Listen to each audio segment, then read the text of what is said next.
দুটি ধারা দেওয়া হয়েছে।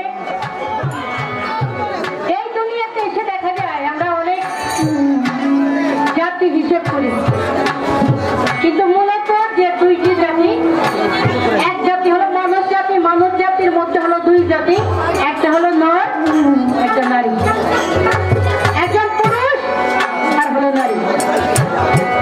এই দুইটা জাতি দুনিয়ার মধ্যে।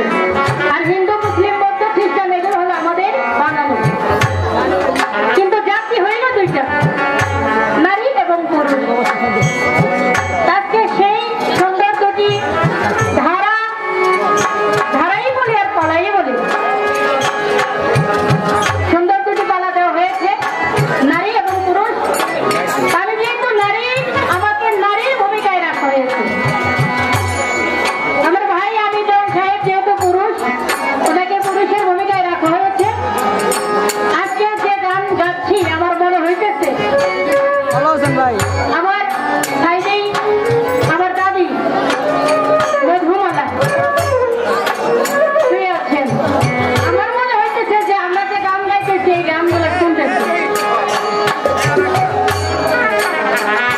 কারণ মুর্শিদ যারা, দয়াল যারা, গুরু যারা, তারা চর্ম চোখের আড়াল হয়ে যায় ঠিকই, কিন্তু একেবারে মৃত্যু হয়ে যায় না। তাদের নাম যুগ যুগ এই দুনিয়ার উপর বেঁচে থাকে, তারা সর্বদা ভক্তগণের খেয়াল রেখে থাকে।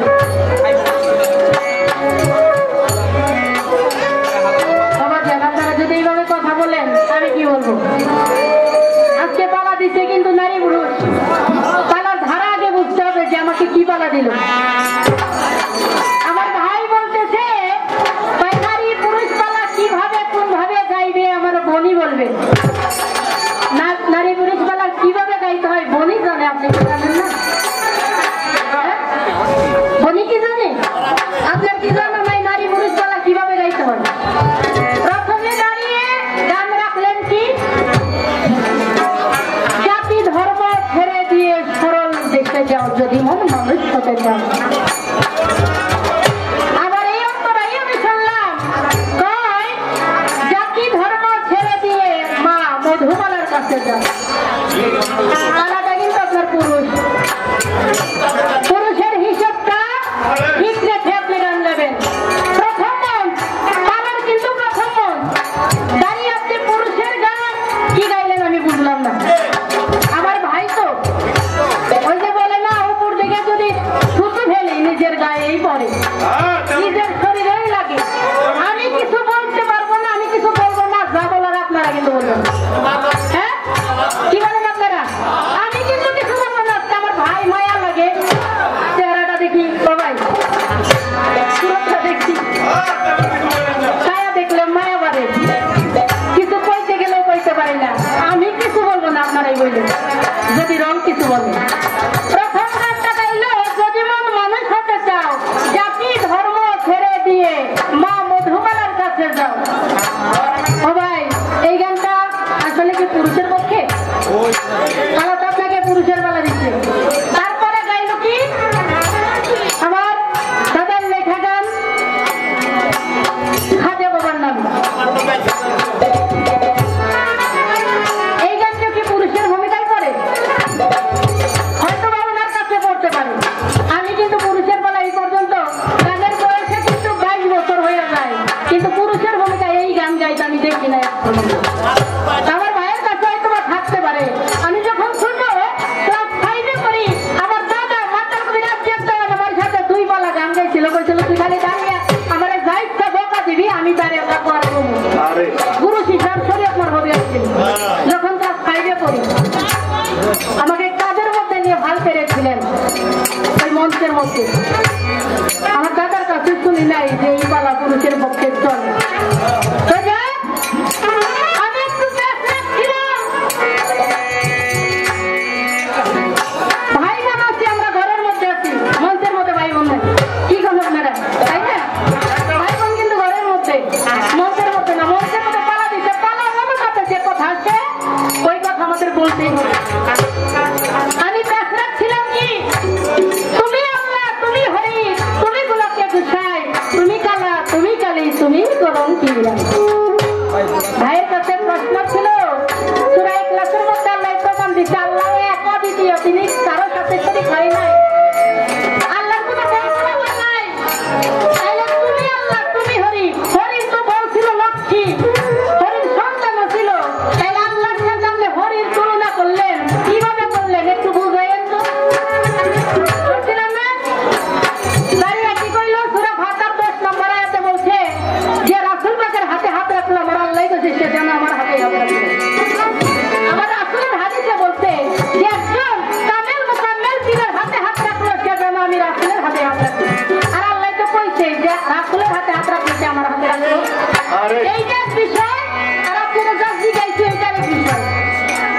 তাই আদম, আল্লাহ, নবী এই তিনটারে আপনি আলাদা ভাবে দেখছেন না। এই তিনটার তো ইসলাম ধর্মের কথা হয়ে গেল। আপনাকে জিজ্ঞাসা করেছিলাম আল্লাহর হরি, এই দুইটাকে যে এক করলেন, হরির বউ আছে আল্লাহর বউ নাই, কিভাবে এক করলেন?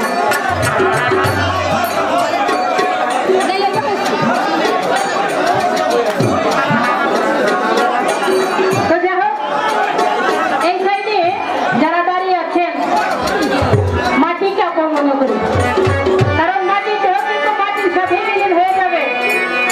সূরা তুহার 55 নম্বর আয়াতে কিছু কথা বলা হয়েছে। মানুষের যখন মৃত্যু হয়, ইসলাম ধর্মের কথা, যখন চারজন কাঁধে করে কবরের কাছে নিয়ে যায়, দুইজন ব্যক্তি কবরের মধ্যে নেয়, একজন পায়ের কাছে, একজন মাথার কাছে। যে ব্যক্তি পায়ের কাছে থাকে তার কোনো কাজ থাকে না, কবর থেকে উঠে আসে। যে মাথার কাছে থাকে তার থাকে একটা কাজ, মোটারের মুখে যে কাপড় থাকে তাকে বলে লেফাফা। কাপড়টা সরিয়ে মোটারকে কেবলামুখী করে ওই ব্যক্তি উঠে এসে কবরের সর্বপ্রথম 3 মুষ্টি মাটি দেয়। প্রথম মুষ্টি মাটি যখন দেয় বলে মিনহা খালাকনাকুম, এই মাটি হতে তোমাকে সৃষ্টি করা হয়েছে। যখন দ্বিতীয় মুষ্টি মাটি দেয় বলে ওয়া ফিহা নুইদিকুম, এই মাটিতেই তোমাকে স্থান হলো। যখন তৃতীয় মুষ্টি মাটি দেয় বলে ওয়া মিনহা নুখরিজুকুম তারাতান উখরা, হে মানুষ, যখন হাসরের মাঠ সৃষ্টি হবে তোমাকে সেই মাঠেই গাজালি হতে হবে। যারা দাঁড়িয়ে আছেন দয়া করে যে কোনো ধর্মেরই আপনি হন না কেন, মাটির দেহ মাটির সাথে বিলীন হয়ে যাবে। মাটি কাপড় মনে করে যদি একটু বসে পড়েন, পরিবেশটা খুব সুন্দর দেখে। তো যাক, অনেক কথাই বললেন আমার ভাই, আমাকে প্রশ্ন করে গেলেন। তাই একটা প্রশ্ন রাখি, আখিদাউন সাহেব আপনি বলবেন আমি আদম, আমাকে আল্লাহ নিজের সুরত দিয়ে বানাইলো। হাওয়া নারী, তাকে আল্লাহ কোন রূপ দিয়ে বানাইলো? আমি জবাব দেব, একটা গান গেয়ে নেই, আমার দাদা উস্তাদ মাতার তুমি রাজ্যের লেখা। আবার একটা কথা বলে গেছে, তাই আখিদাউন নামটা আগে ছিল না। যখন দুনিয়াতে আসলেন, ভূমিষ্ঠ হওয়ার 7 দিন পরে আপনার বাবা মা অথবা দাদি দাদা যে কেউই আপনার আখিদাউন নামটা রাখলো, এই কারণে আখিদাউন নামটা প্রকাশ পাইল।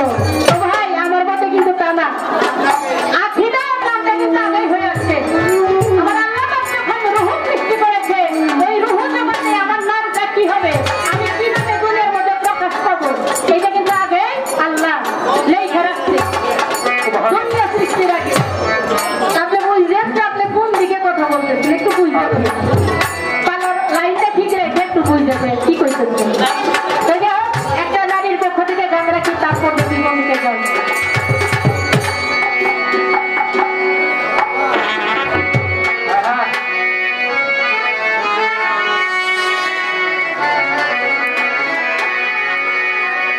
আমি তুলি দিয়া গুলি করে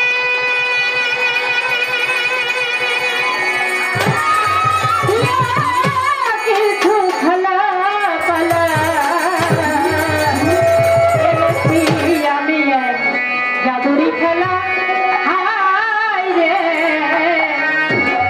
পুরুষ বাইরে এনেছি আমি এক জাদুরি খেলা। তুলি দিয়া গুলি কিছু খেলা পালা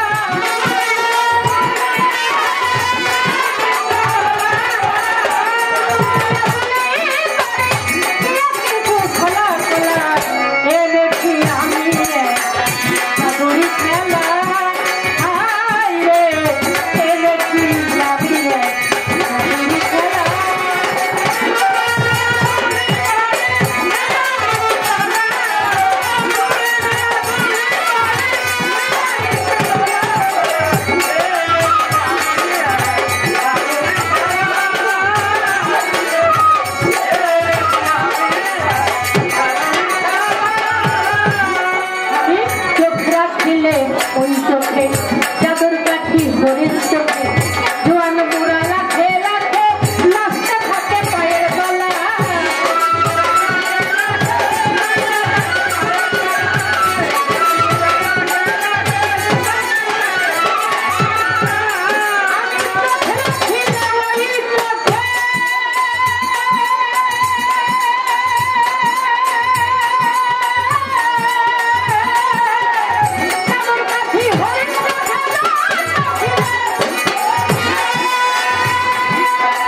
খনি ঘুষ খারাই যত জ্ঞানী গুণী চিরকালের ভোজন দিনী মনমোহিনীর পেরে গেলা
বাজারে যায় হাঁস বিক্রি করতে, তার হাতে কি হাঁস, বাচ্চার কথার মন নাই। একবার মন্টুর মুখের দিকে তাকায়, একবার এই গামছার দিকে তাকায় গিট্টুর দিকে তার হাতে কি হাত দুই দিকে তাকায় মুখের দিকে আর গামছার গিট্টুর দিকে কি সাদা তোর হাতে কি হাত কয় তোর পাঁচটা দিলাম গিট্টু মন্টু ভাই মিলল না তো কয় গেছে তো ও ভাই জিগাইলাম কি নারী পুরুষ পাল্লা মিলল না তো গেছে তো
গেছে।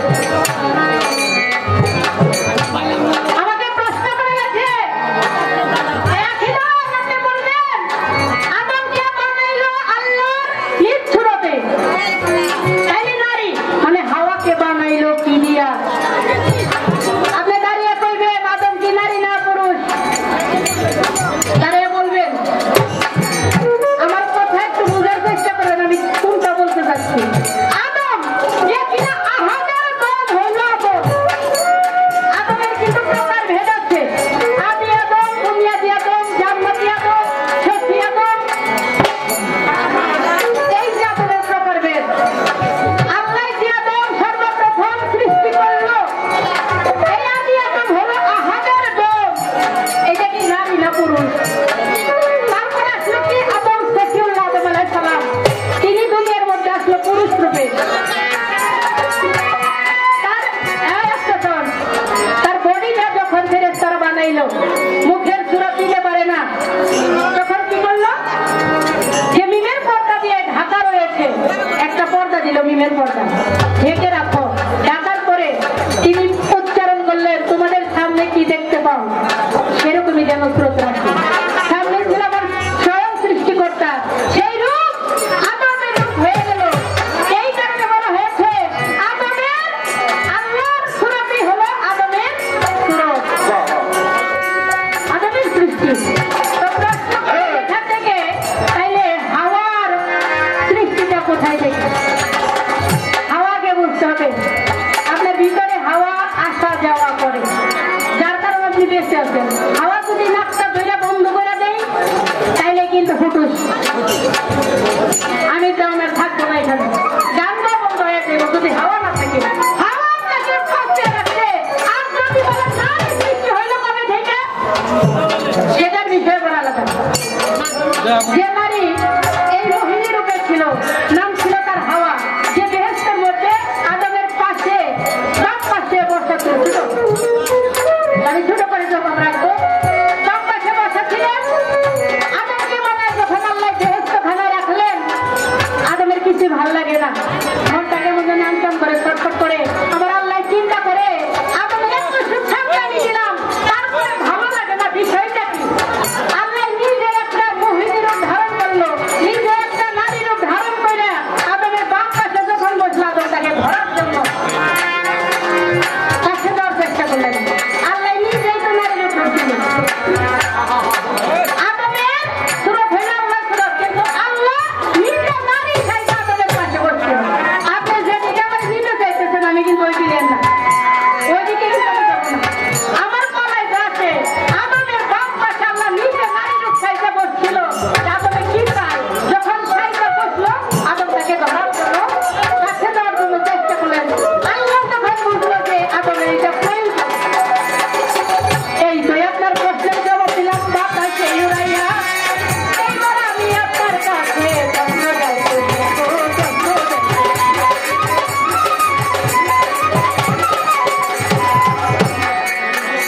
এই যে পুরুষ,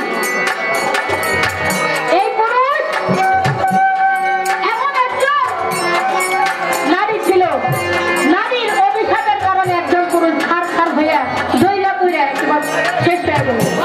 আমার জানার বিষয়, ওই পুরুষ দুনিয়ার মধ্যে কি কাজ করেছিল? নারী তাকে অভিশাপ দিল, নারীর অভিশাপের কারণে পুরুষ দইলা পুইরা একেবারে ছাই হয়ে গেল। ওই পুরুষটাকে কি কাজ করেছিল যে নারীর অভিশাপের সে পুইরা ছাই হয়ে গেল? একটা প্রশ্ন। আর আপনি তো পুরুষ, এই সাউন্ড আসছে, কথা উঠলে খালি কথা আসছে। একটা যেহেতু পুরুষ, পুরুষের মাথাটা কেমন একটু পরীক্ষা করি। মনে করেন আমি যেমন পুরুষ বিয়া করছে, নতুন নতুন বিয়ের বয়স হইল 40 দিন। 40 দিন পরে জানলো আমি তাদের বউ 3 মাসের গর্ভবতী। একটু ব্যাগ রাখলাম আপনার কথা, আপনি বলবেন দাঁড়িয়ে, আপনি বিয়া করছেন 40 দিন, কিন্তু 40 দিন পরে আপনার